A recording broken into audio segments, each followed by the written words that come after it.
Good afternoon, everyone. My name is Fyodor Ship, and I am the director of the University of Michigan Detroit Center. And I want to thank you all for taking the time to join us today for our panel discussion, Women in Tech.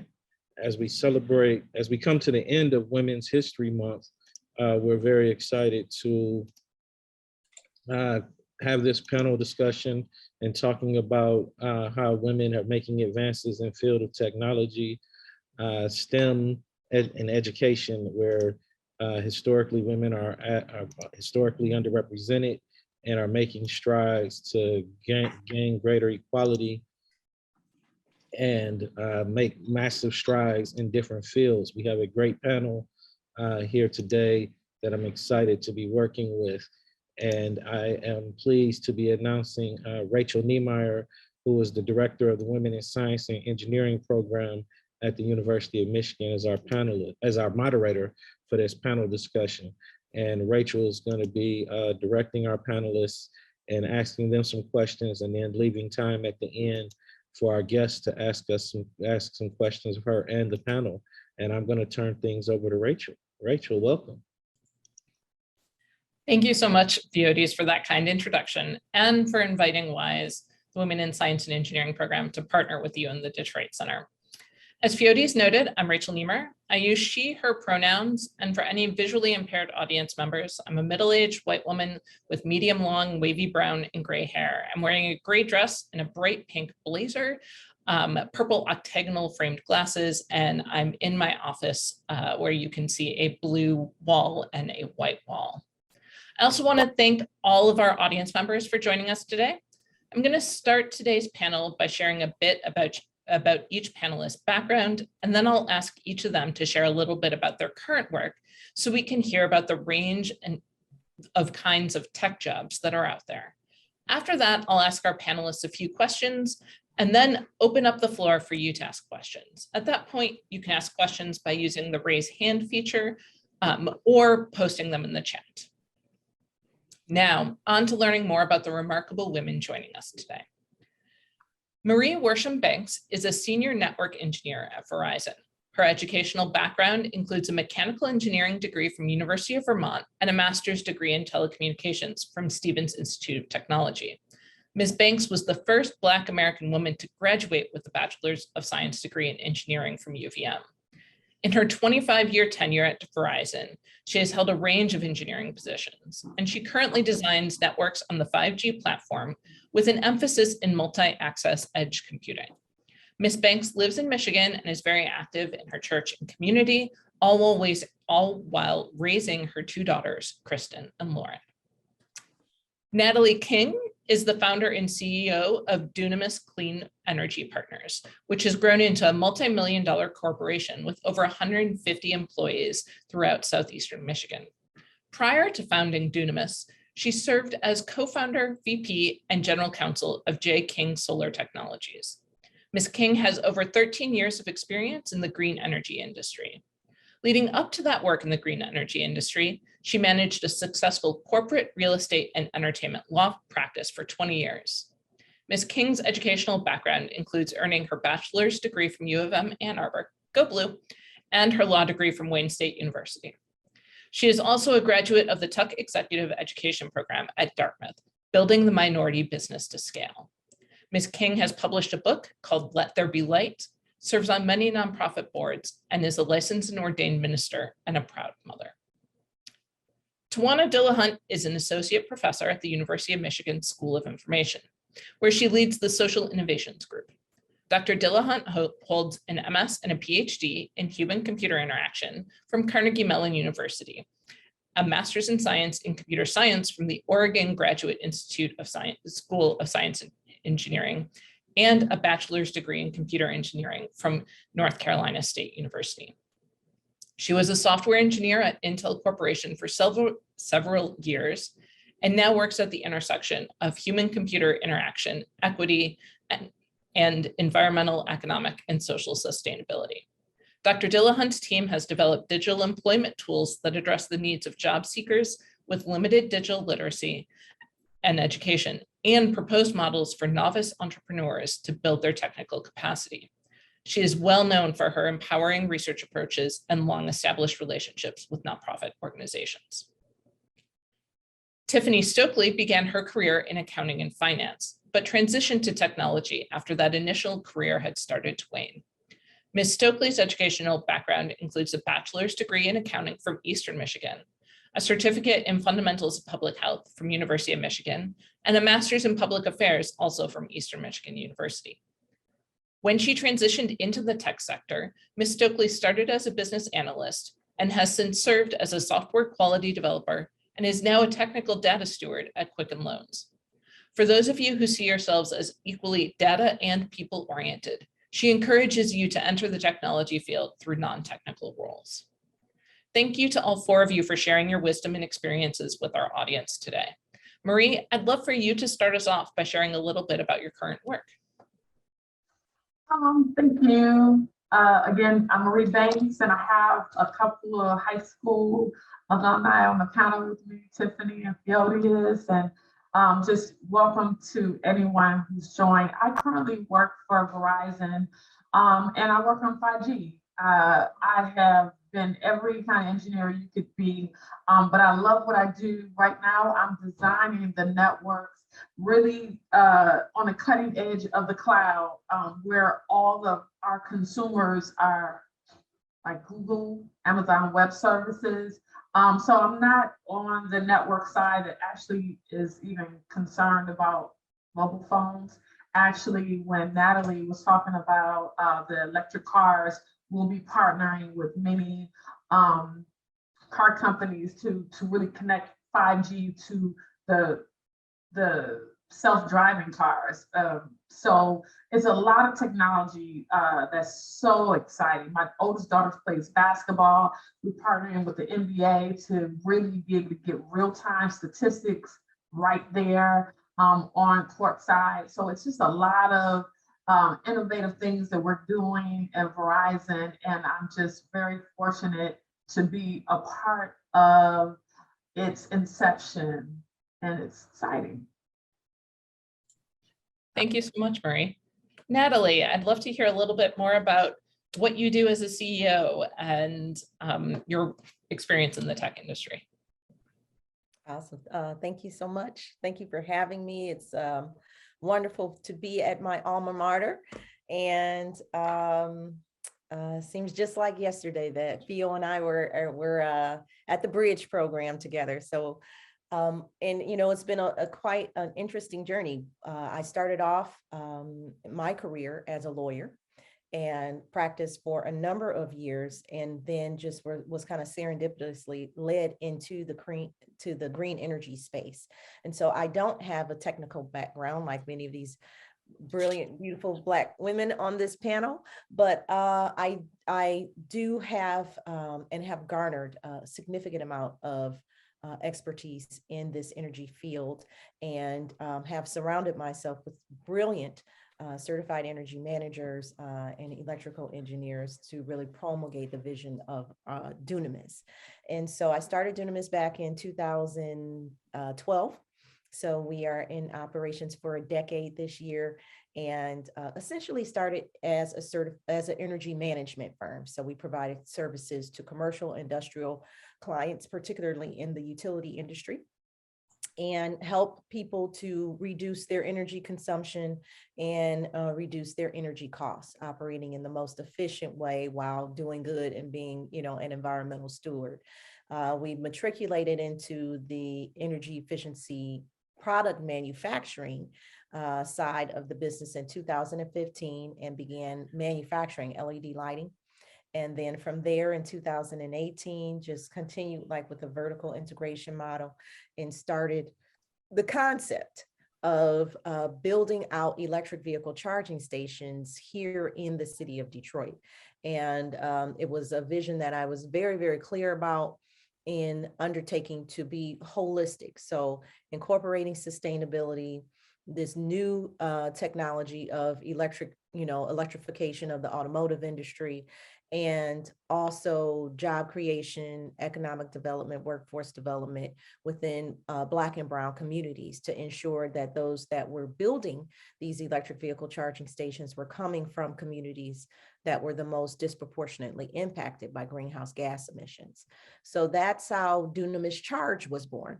And it's a wholly owned subsidiary of Dunamis Clean Energy Partners. And about 3.5 years later now, in 2022, we are launching our electric vehicle charging manufacturing plant right on the east side of Detroit.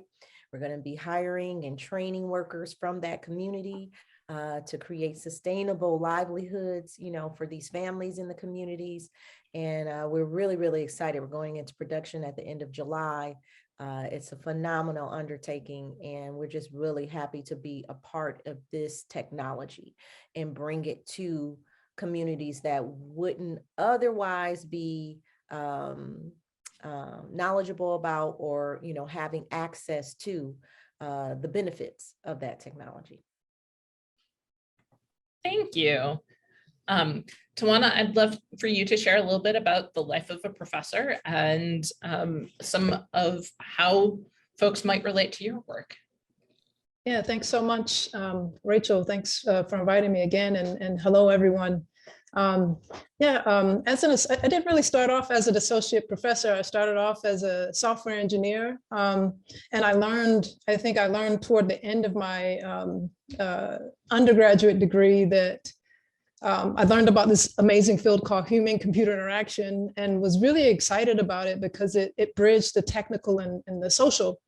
And before I decided to pursue graduate studies, I wanted to work in industry for a while. And I worked in industry for 7 years before, you know, it's not that it was too much. I love my amazing colleagues, but I felt as though I was just making more money for a company that already had a lot of money, and I wanted to see how technology could really benefit society. And so I decided to go back for my PhD in energy consumption. So it was really amazing to hear Natalie talk about her background. So I started off doing research in environmental sustainability. And then when I moved to Michigan, you know, one thing that really informs my work is, what are the ills of our country, right? Like what did our presidents have on their agenda? And, economic mobility, economic sustainability, employment was a huge one. And so as an associate professor at Michigan, I really kind of asked the question. I asked questions like, what would LinkedIn look like if it was designed for job seekers who didn't have, higher education, right? And so I really try to understand how to develop technologies for populations that are, quite frankly, left out of the conversation. So that's the research side of my my job as a professor. But as a teacher, I'm so excited. I saw, she's still here. I saw Medill.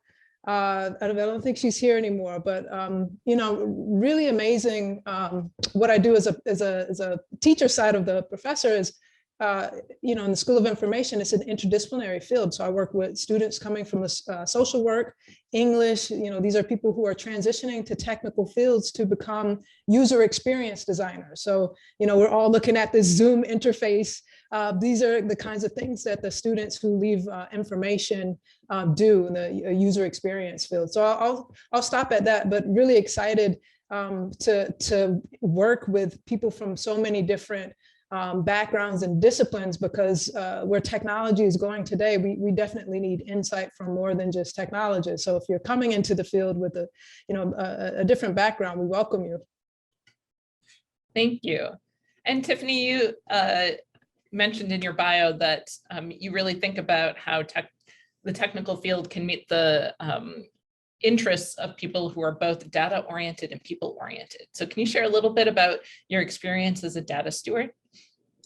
So I can't sit and just code all day. I work with a lot of data engineers, and they just love coding and programmers. So while I do have the ability to code, I'm just dangerous enough, research things on my own and understand what they need, and then translate that to our business users. So basically, in my role, I actually get to code a little bit, and then I also get to work with others, helping them understand some of the technical definitions, bridging gaps between different teams who may be using the same data for different purposes and tying threads that way. I think I really love that part of what I do, is just tying threads between all the different business users and make sure that we're all on one accord. We're all looking at the same thing the right way and making sure that our data is,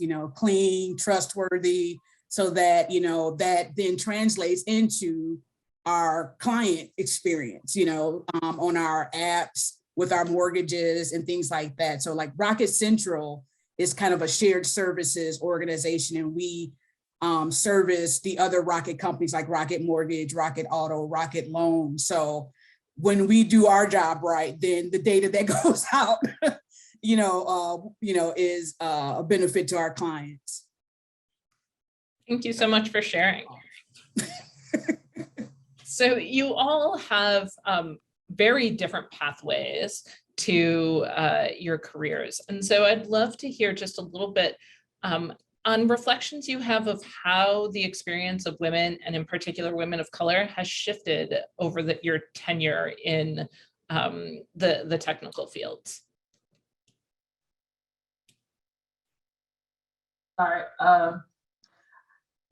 In the introduction, it's really weird. Like, I'm 49 years old. I'm very comfortable with saying that. But to be the first African-American female to graduate with a degree in engineering from any institution is actually crazy.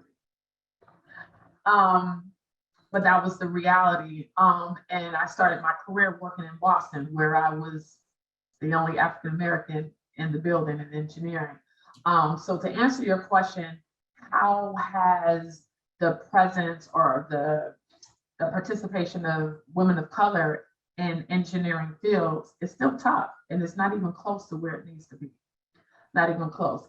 I think what's so beautiful about the panel is I see everyone comes from different walks of life and different backgrounds, and the beauty in technology, as much as I went the traditional path of engineering, the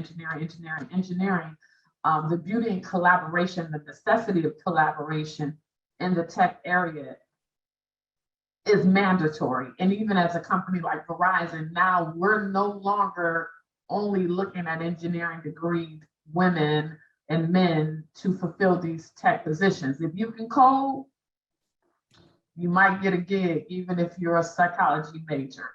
So, because that's really important.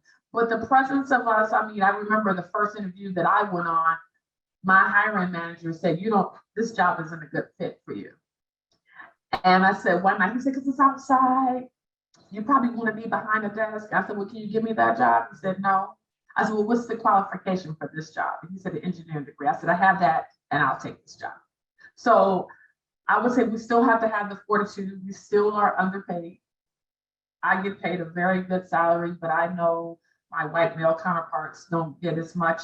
I mean, they get more than me, and I have to fight every year. And I teach my manager, my director, how to fight for me to make sure I get the highest rating. I give, I help along that, I advocate for myself. So we have a long ways to go.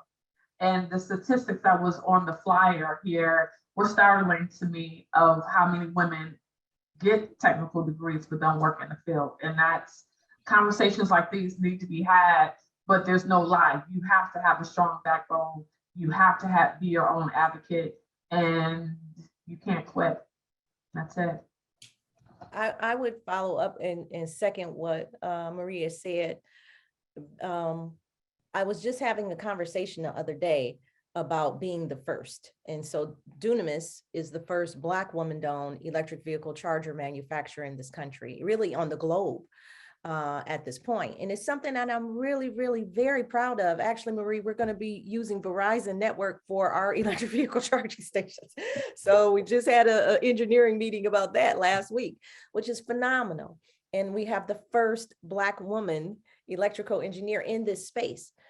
And it's a very proud thing to, to embrace, but it also is something that lets us know we have a way to go, and so I always say I'm proud to be the first, but I'm not happy to be the first. And I'm definitely committed to making sure that I'm not the last. And so representation is key, and having forums like these to show students and young people, whether you're in high school trying to find a trade, whether you're in college trying to find your career path, whether you're in your job and trying to go to, a higher level or to diversify in other areas of technology, we need representation. So, it's very, very difficult to be what you cannot see. And if they can see, they being, those that are more underrepresented communities, that this is possible and this is the way, these are the paths that were created, then I think that we would, do a great service to our communities in bringing more people of color, more women of color into these technical fields. It's very important. I definitely agree. I know that I've had to be my own advocate, and you do have to have a strong backbone, because there have been many times where I've been on different teams, and there have been times where I've been the only female on the team. And so like the guys will start talking about something I'm totally not interested in. And so I'll be working, but then the conversation will shift to something work related. And then some decisions are made, and then I don't know about it later. So I had to advocate, because it would be like, well, Tiffany, why don't you know this? And I was like, well, I wasn't involved in the meeting. They're like, oh, why not? You need to be involved in these meetings. I was like, well, initially they're talking, they're just kind of shooting the breeze, and I'm working. And then the conversation shifts. I said, but they're sitting right next to me. If the conversation shifts, they'd be like, hey, Tiffany, you need to be in this. I think, you guys need to let me know when you're having these conversation shifts. And so you have to be really, you have to advocate. Like it's such a challenging thing. And it can be discouraging sometimes, but you have to find that strength, find your allies, find your mentors to kind of help you advocate to reach the goals that you want to reach in your career, and to be in the conversations that you need to be in. Yeah, I'll just add, I agree. I think the things that have changed since, I came up was really the technological changes in the platforms that enable us to connect, right? And so if we're the, quote unquote, only, at one institution, then we can connect to someone else at another institution. That didn't exist. I learned that I was kind of, not unsurprisingly, the first Black woman to finish with a computer science degree at Oregon Health Science. There's not a lot of us in Oregon, so it was no surprise. But had I had, the platforms to connect, and again, I want to emphasize creating the community that you need for yourself. We have everything that we need to do that, and I would encourage you to do it. So bear with me, this question may be a little awkwardly worded, but one of the things that historically, when there have been conversations about underrepresented groups in STEM, the conversation is so often focused on, well, they've overcome, in spite of everything that they had to face, they've overcome these challenges. But I'd love to shift the language to a little bit more of in light of. What is something that you're particularly proud of, some impact you've had that is because of whether it's your own personality or your social identities, that you've made a difference in STEM, whether that's in your field, to a mentee, but what's a more strengths-based or perspective on the experience of women and women of color in STEM? I can jump in. I think one thing I'm particularly proud of, and I'm just bringing myself to the conversation, right? I'm not changing. I am who I am. I love my communities. And one thing that I would say I'm particularly proud of is kind of creating conversations with the community and thinking about innovation. So practicing community-based participatory research, which doesn't come from STEM fields, right? It's borrowed from, public health, and integrating that into tech because no one else is doing it. I feel like, we were out of the conversation. I learned this when I was at Intel. I was like, they're not really developing this for us. They're developing these technologies for these multi-million-dollar companies to make more money, who's left out, right? And so you identify the problem, and then as an engineer, you kind of create, a pathway, your solution. I saw that as being problematic, and I wanted to bring the community in. I'll give a shout out to Angie Pruitt, who's here. We have a collaboration with Friends of Parkside, where we're creating train the trainer program. We're basically creating intermediaries within a community who can provide bridges to community members who might not be able to leverage technology, right? So if there's a gap, where my mom calls me up if she has a tech problem, can we embed, technologists into the communities, right? And so working with, collaborating, partnering with nonprofits, like I'm really proud of that work. And I have people in industry reaching out and saying, how can we do this too, right?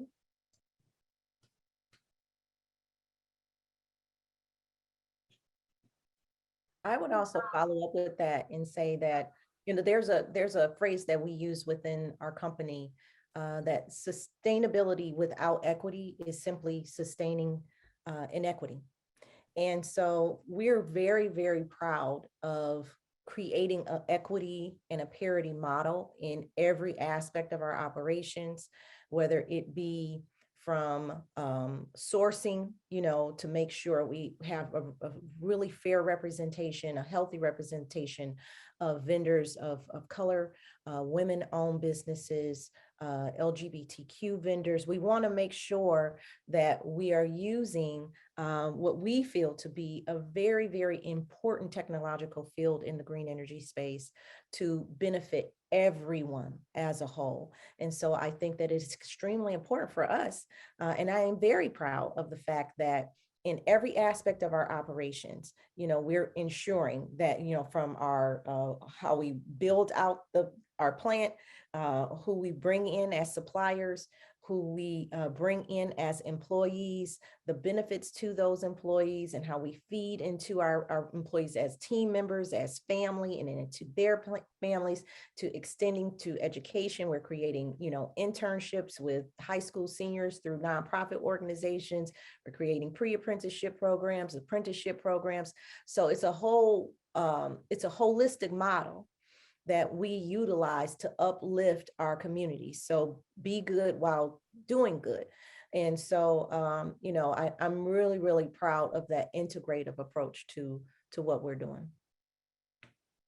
And I think, so I haven't volunteered in the last couple of years, obviously due to, the pandemic, but one of the things I do appreciate about working for rocket companies, and a lot of people may not know, is that they do have a lot.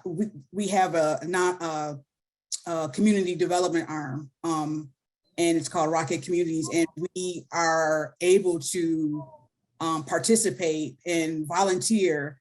We do a lot of volunteer work with the Detroit public school system, and so we also do a lot of work in the community. And so I think some of the things that we're able to do, like we can, every year we have where we can pull in a nonprofit or anything to give back. And I think hopefully it'll start soon. I know we have high school interns now, but like when they used to be in the office, it was nicer. So you could see them and you can interact with them. And whenever I would see them walk by, I'd make sure I'd stood up. Like when they were like, this is the technology department, I always make sure I stood up, say like, hey, you can be, and it was through Detroit Public Schools, like, hey, you're represented here, and like kind of give them a feeling of acceptance, like, hey, how you doing? Wave whenever I saw them walking through the office. And I hope we get those opportunities again. Because virtual is nice, but being in the office is a little bit better. But I think those opportunities, and like I participated once in a DAP Step program, but those kids knew a lot more than I did about coding. So I wasn't necessarily too much help, but I enjoy, volunteering and giving in those ways. So I think that's what's encouraging to me, that maybe I don't have the technical expertise, that to code or program, but I can still kind of give, just have to be a face, like, okay, you are represented, we can be represented in these spaces, and we can bring ourselves to these spaces. You don't have to adjust or anything like that, because again, I think it was Tawanna, you said you are who you are, and I am who I am. Now, I say that all the time at work. I'm like, I just am who I am, guys. You got to, it's diversity, woo, So I think that encourages me, is that I can bring myself to work. And then when we do have the opportunities to volunteer and interact with different programs for youth in Detroit, that, I can be a face of representation. For me, I'm an ambassador for HBCUs at Verizon, and so we host several hiring events, and I'm literally in the hallway sometimes seeing women of color, like, what's your major? And bringing them in and tweaking their resume before they come in for an interview, preparing them even before they get the opportunity, because like Natalie said, sometimes they can't be what they can't see. So equipping young women just to even go into an interview, telling them, you need to ask for this amount of money when you get here. This is what you need to do, and this is where you need to go.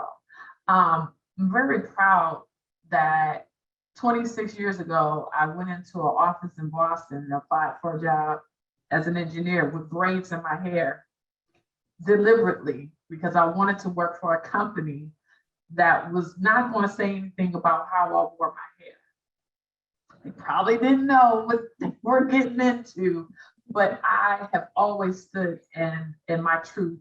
And I really love that. And I think that when we, as women of color in tech, we should always, and I always take the opportunity to bring my daughters. My daughter is sitting right here watching, but to always just give the understanding that this is not the good old boys club, that we need each other in this. How many times, Tawanna talks about what she learned in Carnegie Mellon, and my friend studied human factors in Carnegie Mellon.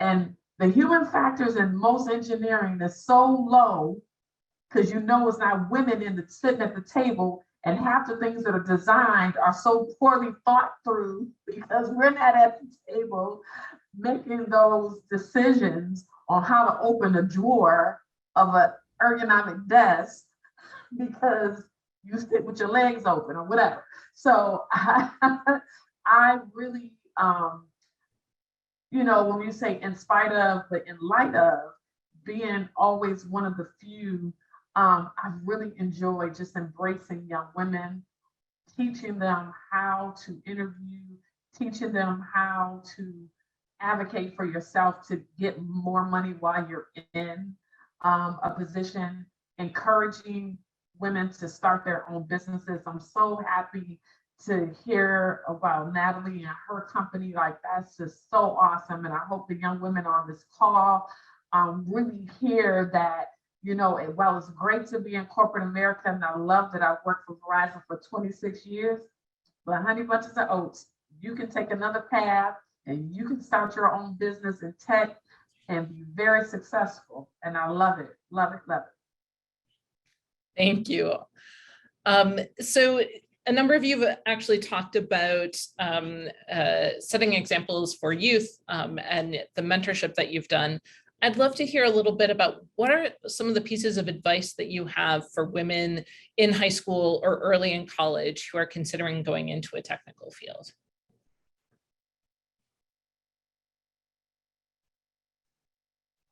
Tawanna, you and I are the only ones that in college got technical degrees, right? So you can go first, Tawanna.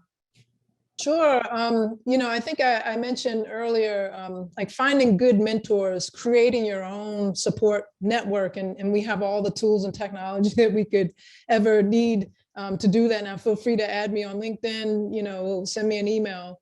I think, we heard it from the panelists before, is like, don't give up. Like, there are definitely going to be people who make you feel less than or make you feel like you don't belong. But I'm here to tell you that you absolutely do belong. And I will say that, you know, my background, my uncle was an engineer, and my dad was very, he was an entrepreneur, super empowering. He told me I could do whatever I wanted to do. I saw my uncle as an electrical engineer. He taught me when I didn't understand things. So I never felt like I couldn't do anything. I was always empowered, and we can do whatever it is we want to do. I'm here to tell you that. And if you have, you know, questions about something, again, use the platforms to connect to the people you need to connect with to help you along. And don't be afraid of that. Don't be afraid to raise your hand and say, I don't know. I think, you know, for a while I kind of sat there like, oh, you know, I'm gonna, you know, they're gonna look at me like I'm dumb if I, you know, raise my hand. But, you know, I got rid of my ego a long time ago. If there's something that I don't understand, I'm going to ask, and hey, you're paying for this education, or somebody's paying for it.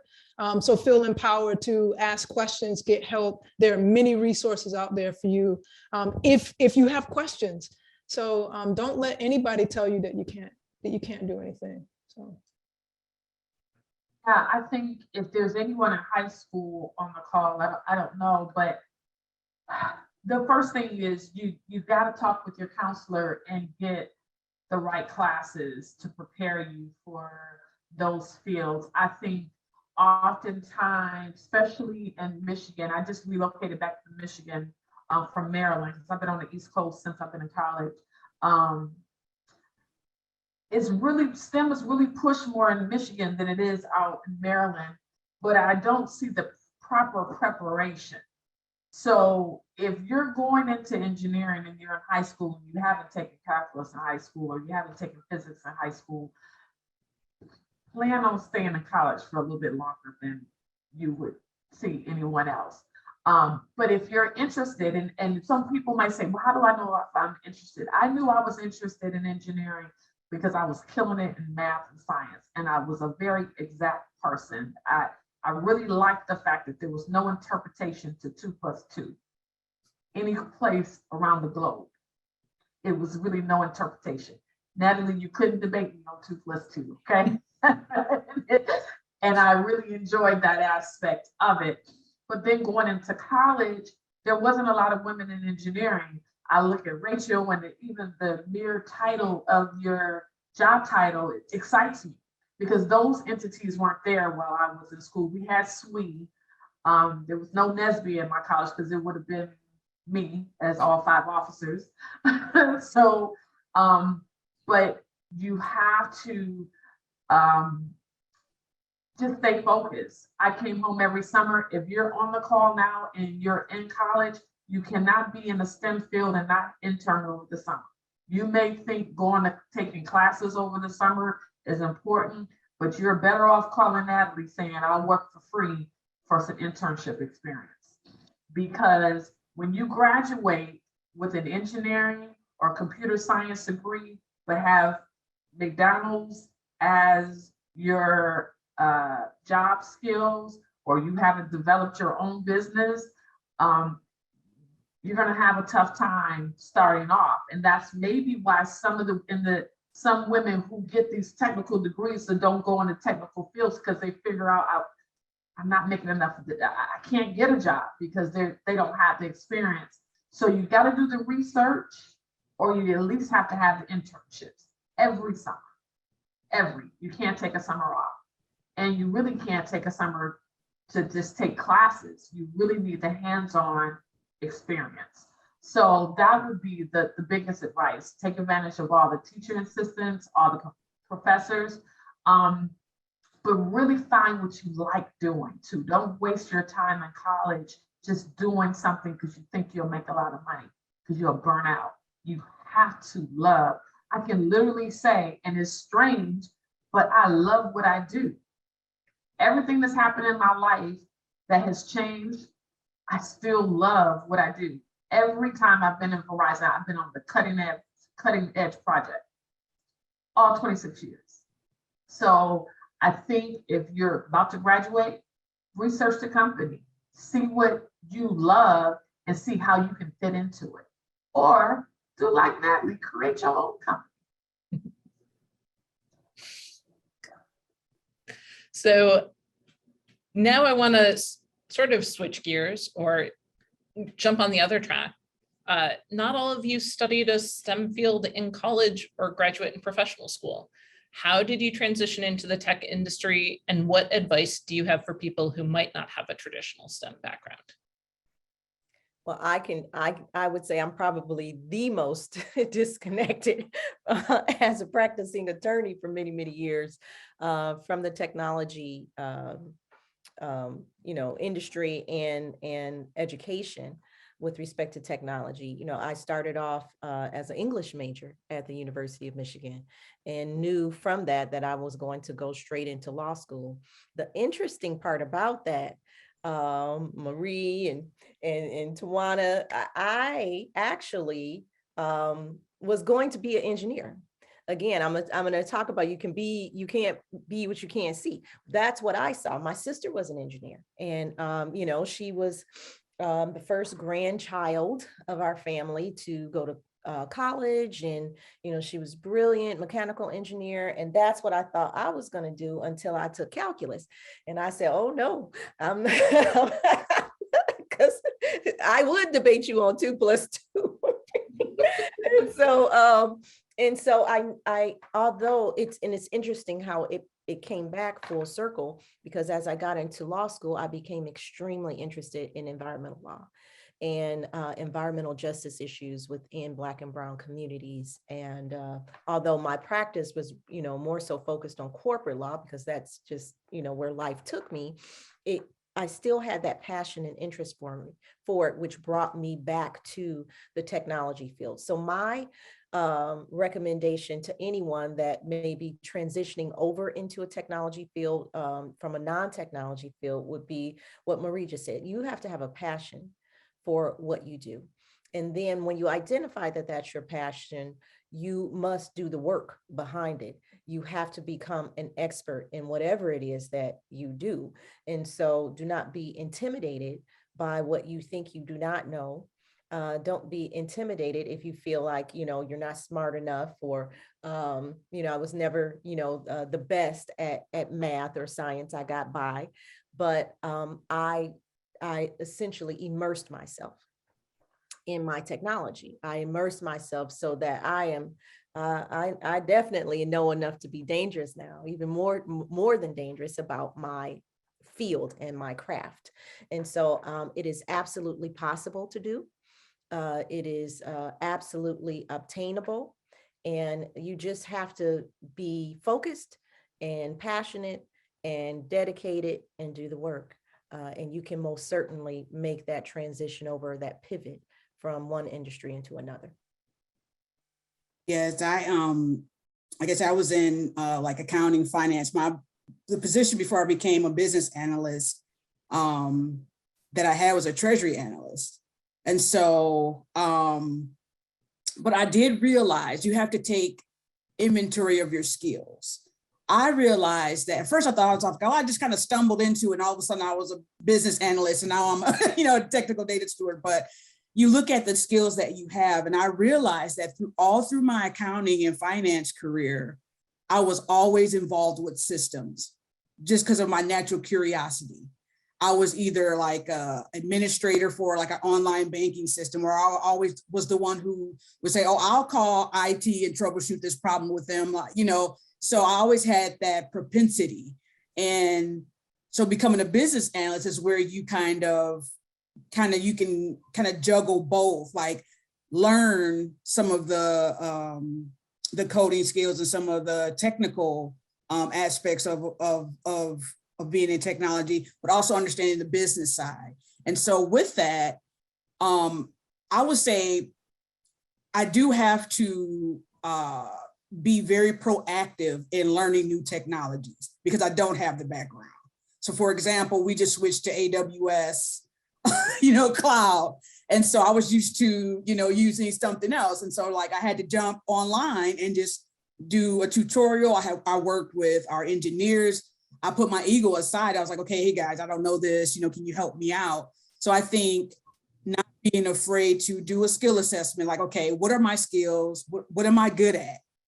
And then going from there, and then looking at maybe not just jumping into maybe data engineer or, and that's because that's what I'm used to working with, like a data engineer or a software engineer.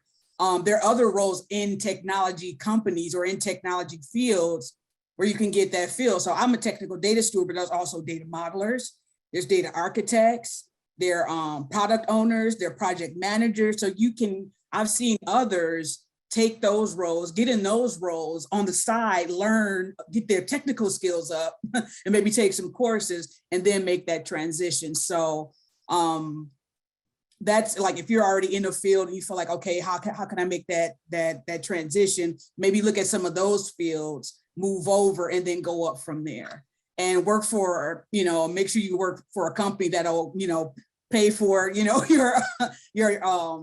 your additional education, and who's flexible with letting you do things. Like I tried, I've been all over the place at Quicken, at Rocket Mortgage or Rocket Companies, and I think I've had 4 positions overall.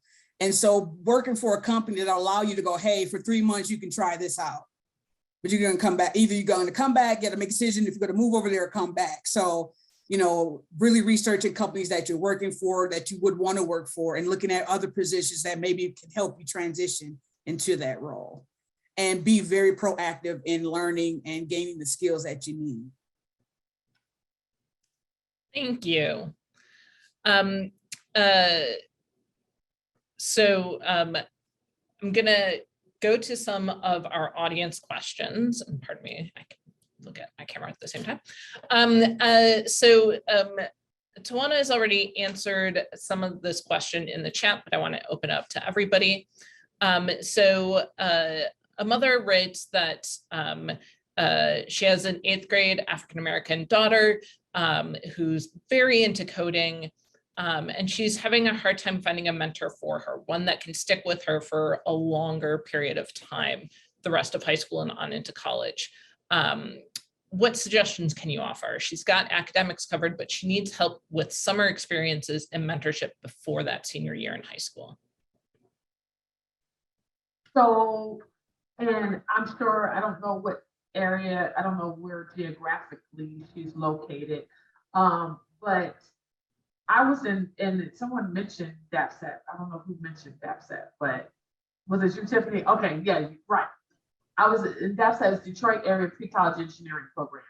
I was in that from 8th grade all the way up to the 11th grade.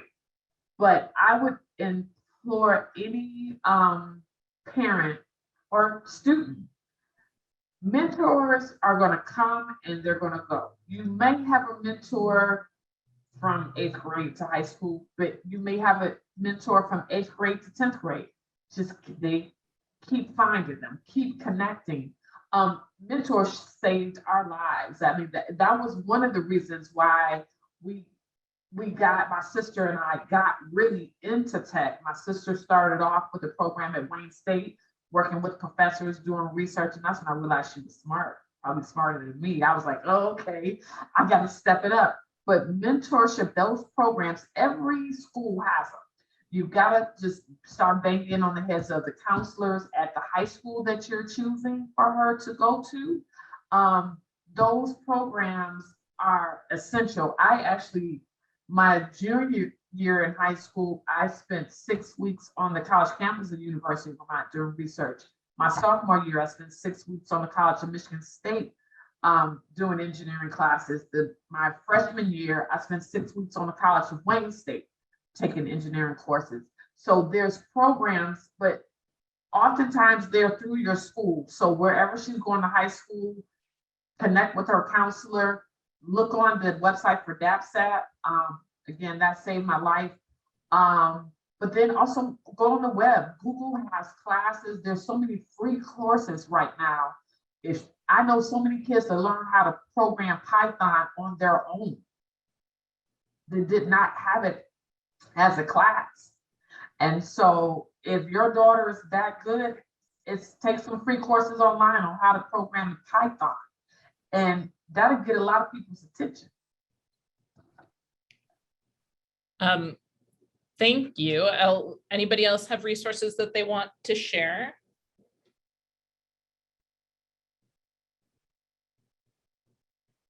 Okay. So I also want to chime in with just a comment that a lot of the research on success in STEM says that it's really important to think about mentorship networks and not a single mentor. And so as wonderful as it is to have a very consistent presence, thinking broadly and who can mentor somebody in one element, whether that's negotiating your first job offer, you might need a different kind of mentor than you need for succeeding in calculus. And so really thinking about a network as opposed to a sort of one-to-one relationship between mentor and mentee is another way to think about it.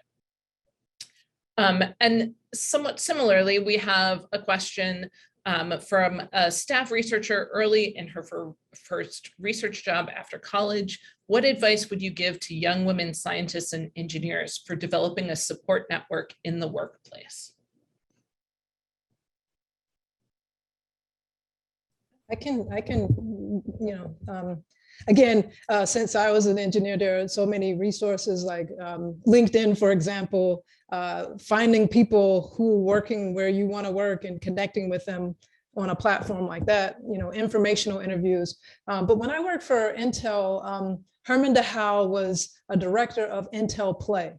And I was just coming out of college and I was like, oh, if I can figure out how to create toys like that, this would be amazing. And I just emailed him. I'd never met him. I emailed him and asked if we could just chat, have a coffee chat. And he said yes.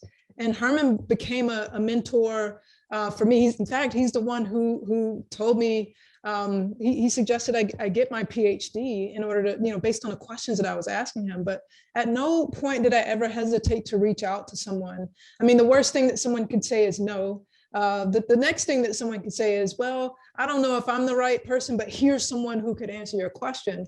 So I think, finding people in your company or your institution who you could see yourself in their role, 5, 10 years from now, reach out to them. I've been doing that since I was at Intel. I still do it.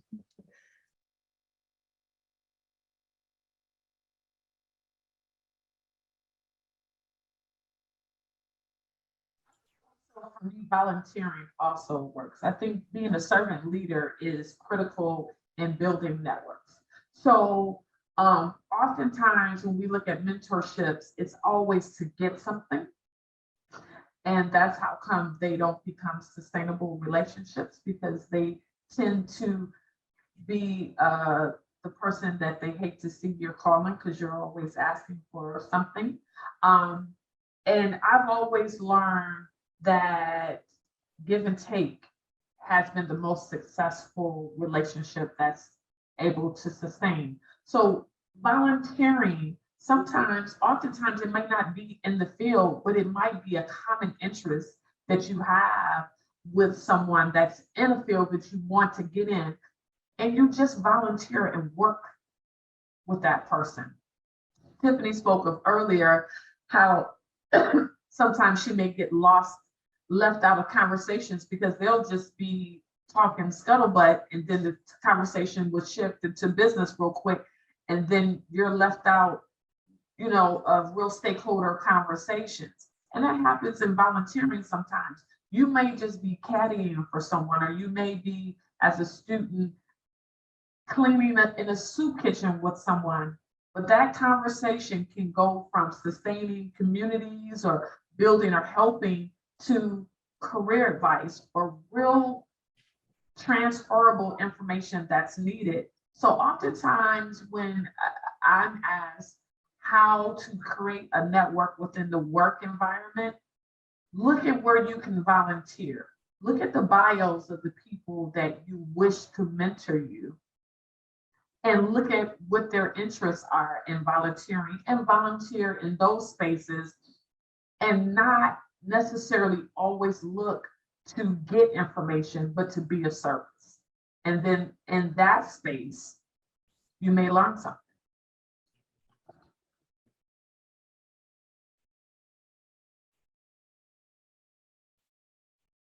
Yeah, I think what I heard from Marie is I'll pay it forward.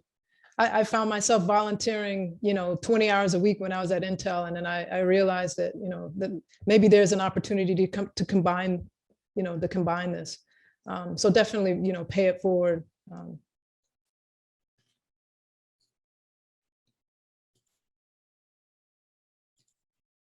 So I'd love to hear, if you're comfortable, can any of you share a moment when you questioned whether your field or the tech industry was right for you? And what resources did you draw on to persevere? That would be yesterday. And and every day before that. I think that for me, as being a woman of color in the energy efficiency space, there are so few women at the table, and there are even a handful of women in this space as entrepreneurs and even as engineers in this space across the country. It's a very small amount. And so you're often faced with challenges, barriers of entry, access to opportunities, knowledge of opportunities.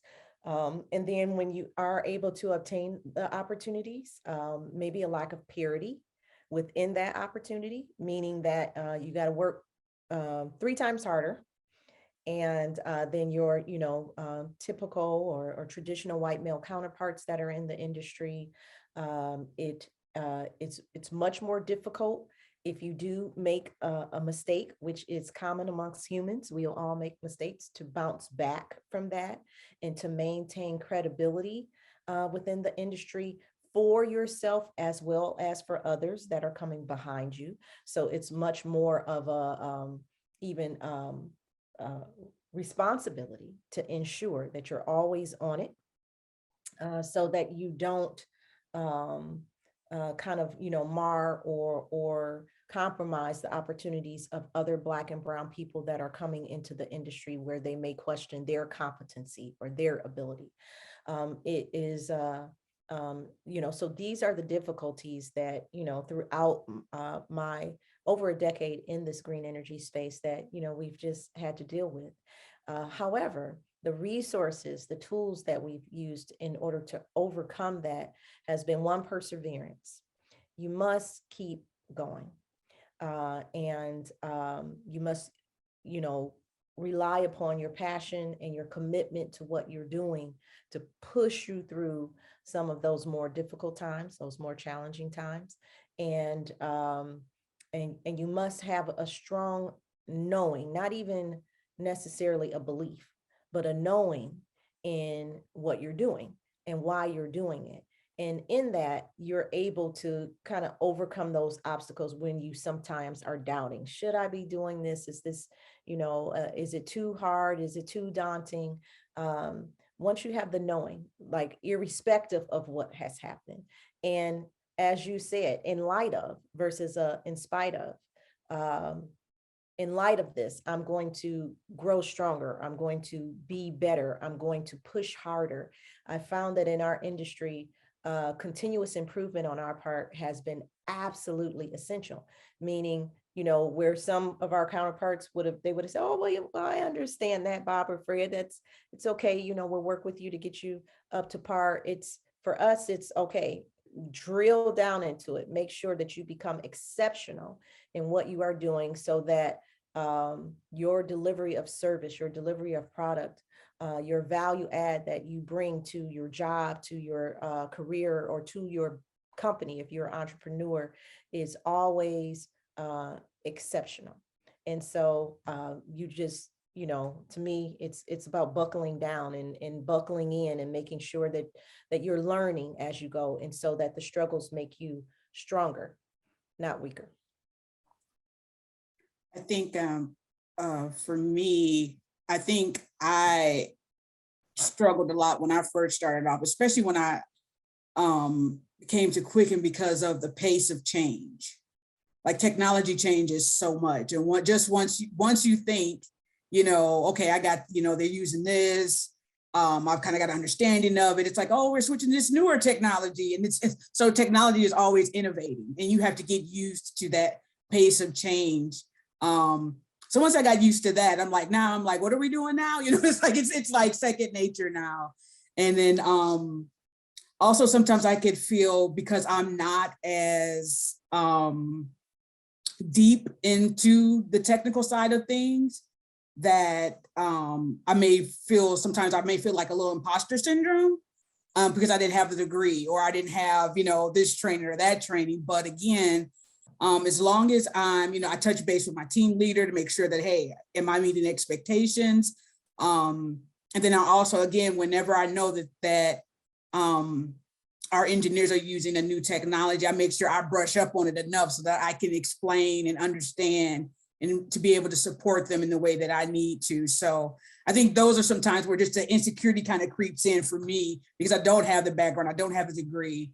Sometimes it'll creep in on me. But again, like I said, I just try to know that, of course, one, if I wasn't doing a great job, they will let me know.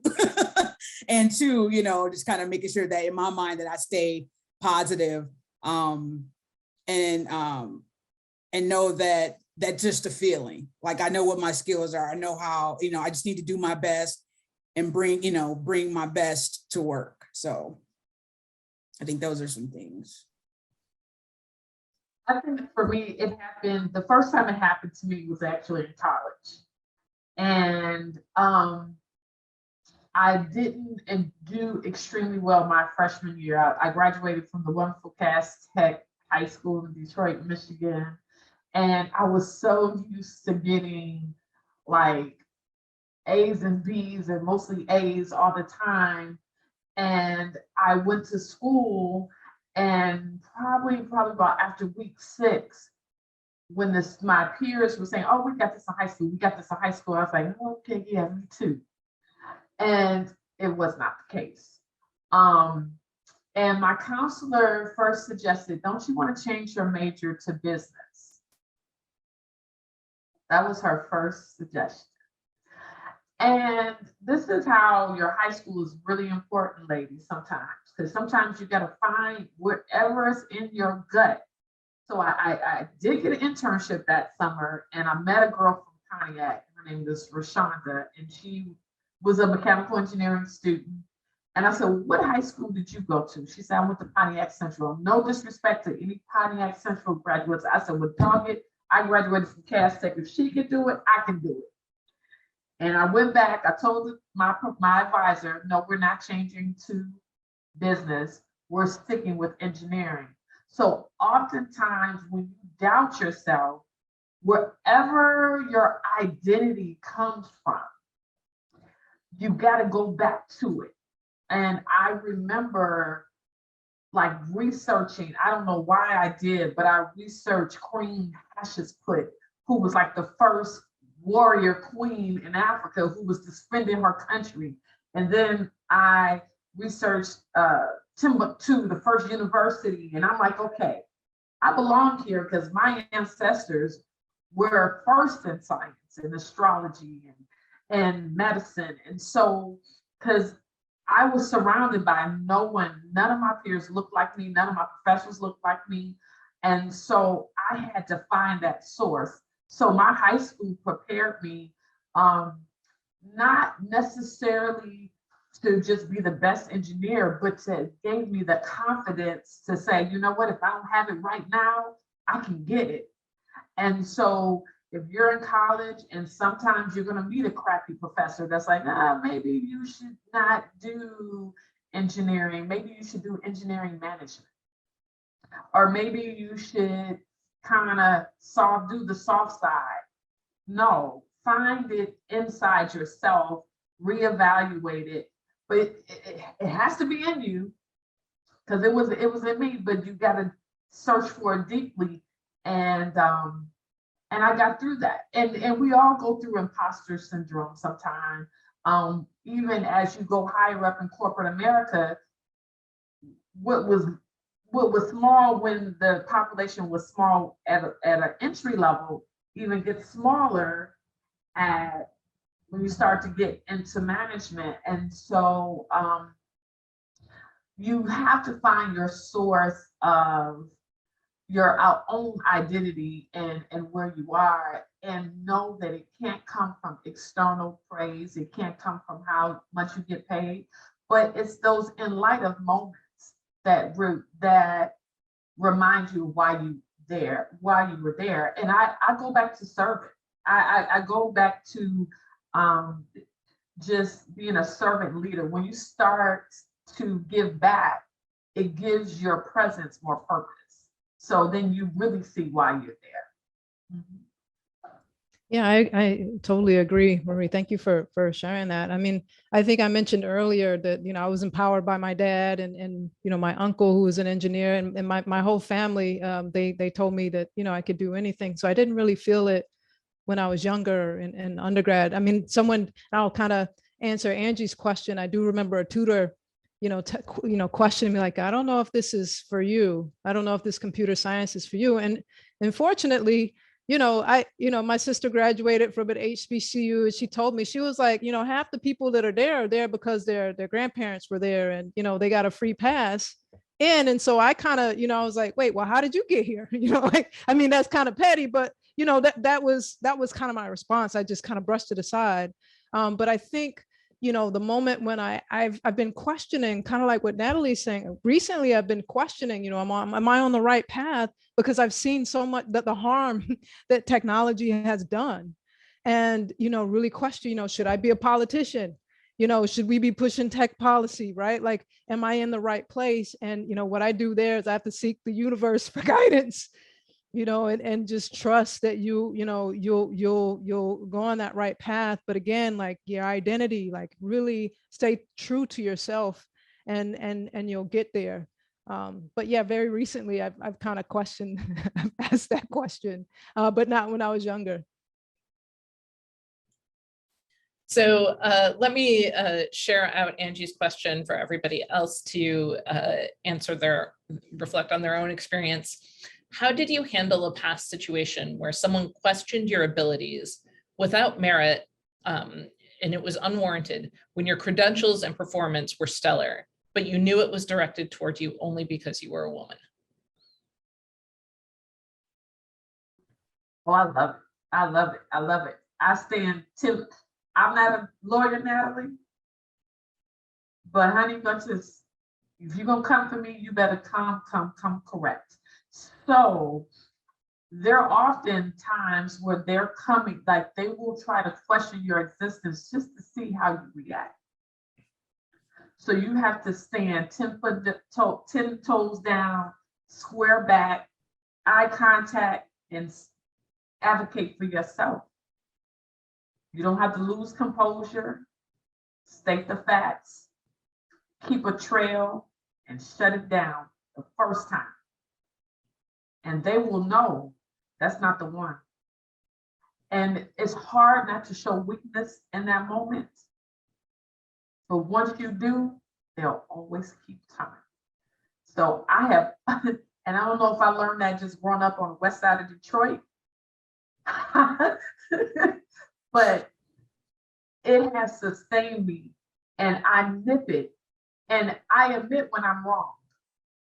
But when I'm not, I don't back down, I don't apologize, and I'm gonna tell you the facts. So oftentimes, and I advocate for women sometimes who don't stand up for themselves or don't have that confidence to stand up for themselves, because it's not fair all the time that you have to have that environment, because sometimes it may be perceived as hostile. But you have to, as a woman, and that's in any field, you have to address it.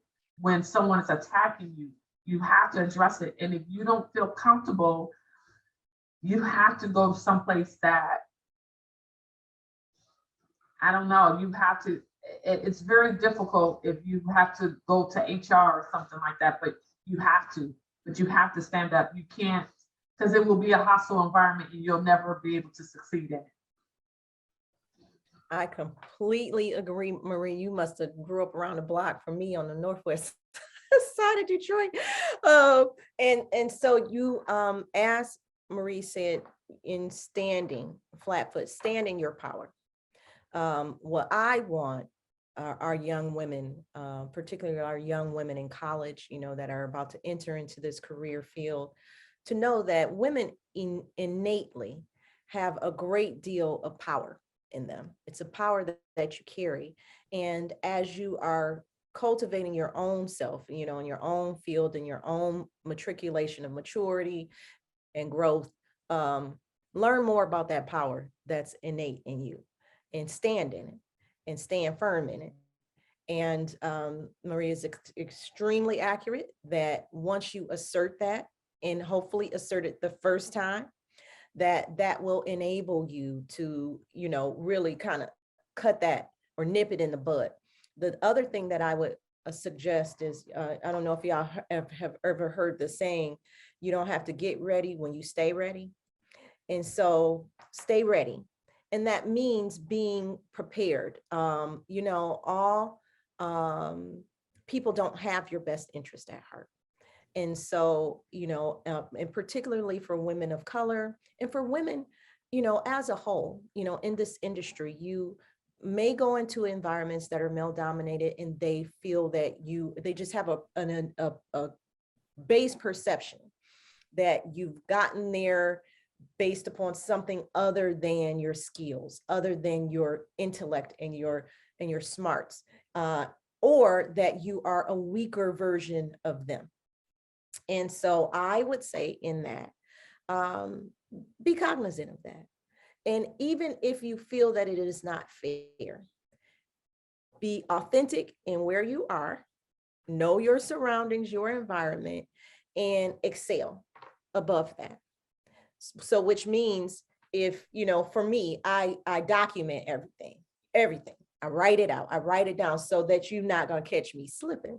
And so I'll be able to recall and remember. And if someone says to you, hey, they're questioning your ability, as Angie has stated, you have the ability, boom, because you're ready to come back and say, well, no, this was X, Y, and Z. And so it does create kind of an onus on you to have to kind of stay on your toes a bit.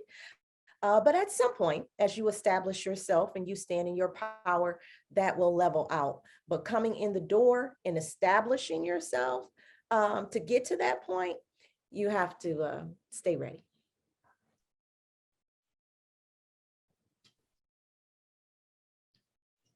Okay, so we have another question from the audience.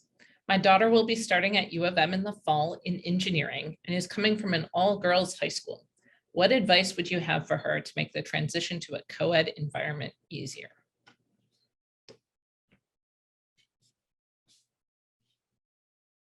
I love Tiffany's face with that.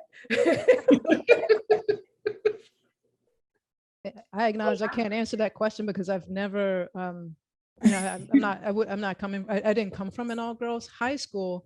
But I think, some things that have been said earlier in terms of creating those networks, finding other young women to connect with for support, because I have, as a woman, I have been in all male environments, and it's kind of like if you, I'm assuming I'm kind of speaking for guys, I don't know.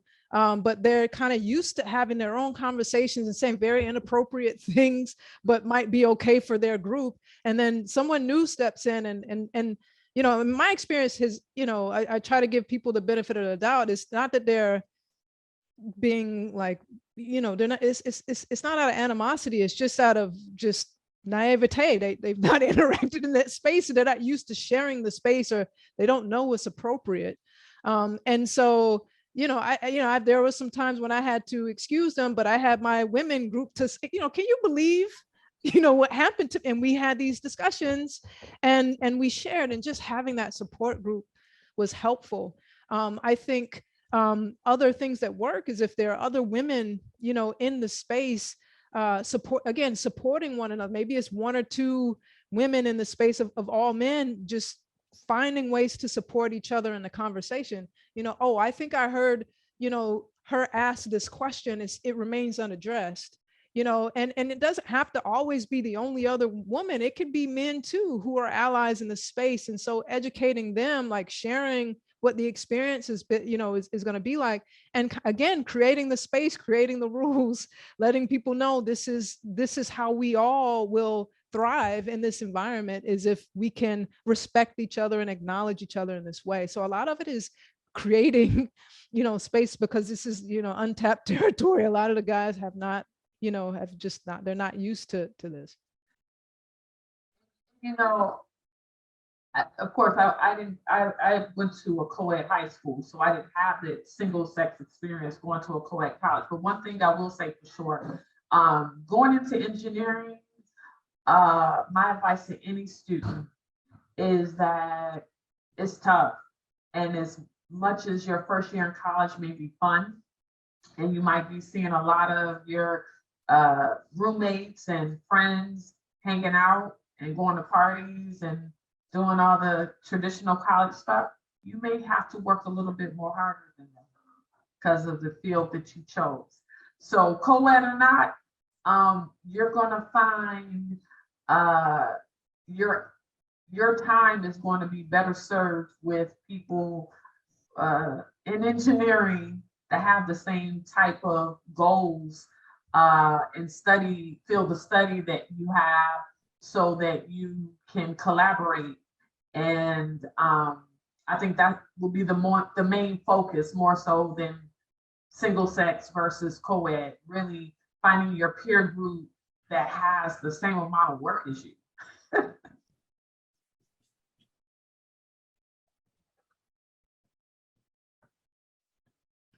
So we are closing in on the end of time. So I want to ask one last question of each of you. What is intellectually exciting for you about your job? What makes it fun to go to work?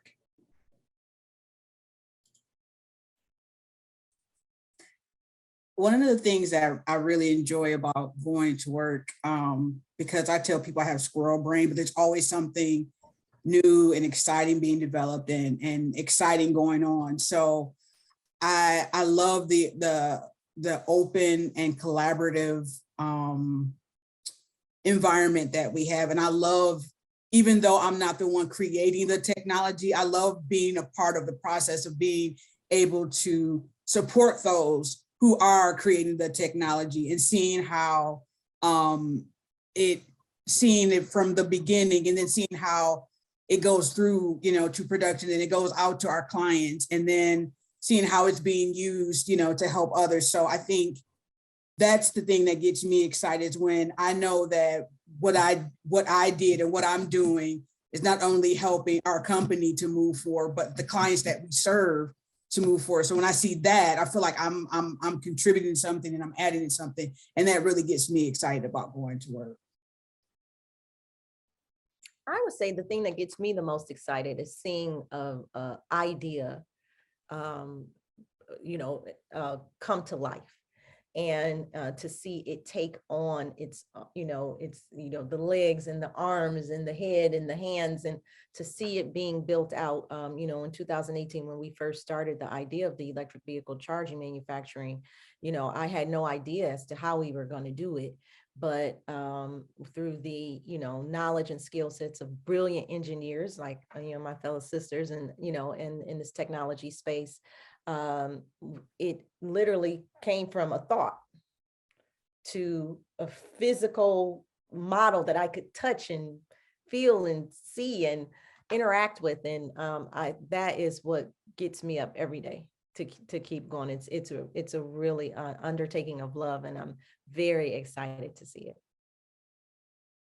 Yeah, I think for me is just, intellectually from a research standpoint, is reimagining how technology should be developed with communities and operationalizing that, right? I mean, I would say that, we've gone through the, full development process with a few of our tools, and it has, we've learned a lot. And just thinking about how do we rethink how technology is developed, like that to me is intellectually stimulating and challenging. I think, again, it's not something that only engineers can do. It's something that we need partnerships and collaboration. So I get really excited about that, working with new people. From a teaching standpoint, I mean, I get to learn, you know, from the amazing students that we have. It changes every year. So it's not, you know, I have a, you know, curriculum that you know, I'm always learning. And so I get really excited about that. For me, like I said, I've been really blessed. I've always worked on exciting projects and like working on the 5G network, just being a part of history, like is exciting. Every time I'm designing, like I'm in Omaha today, and I'm like, I'm learning all the new networks just all across the country, and just being a part of just cutting edge new ideas. The Internet of Things are just so crazy. It's just so crazy to me. But I like collaborating with people. I like throwing out ideas to see what works, see what doesn't work. But I like to put them so they make sense. I didn't want to get so far into engineering that it was just X's and Y's and Z's. I like the practical application. So I like the practicality of what I do, that it actually makes sense. I like that we could go to a stadium and there's the ultra broadband 5G network working there at a stadium is giving you a totally different experience at a concert that even I've ever experienced. And that's different than the 5G of some of our competitors, I won't say their names, that you just get on your phone. But anyway, I love being a part of that.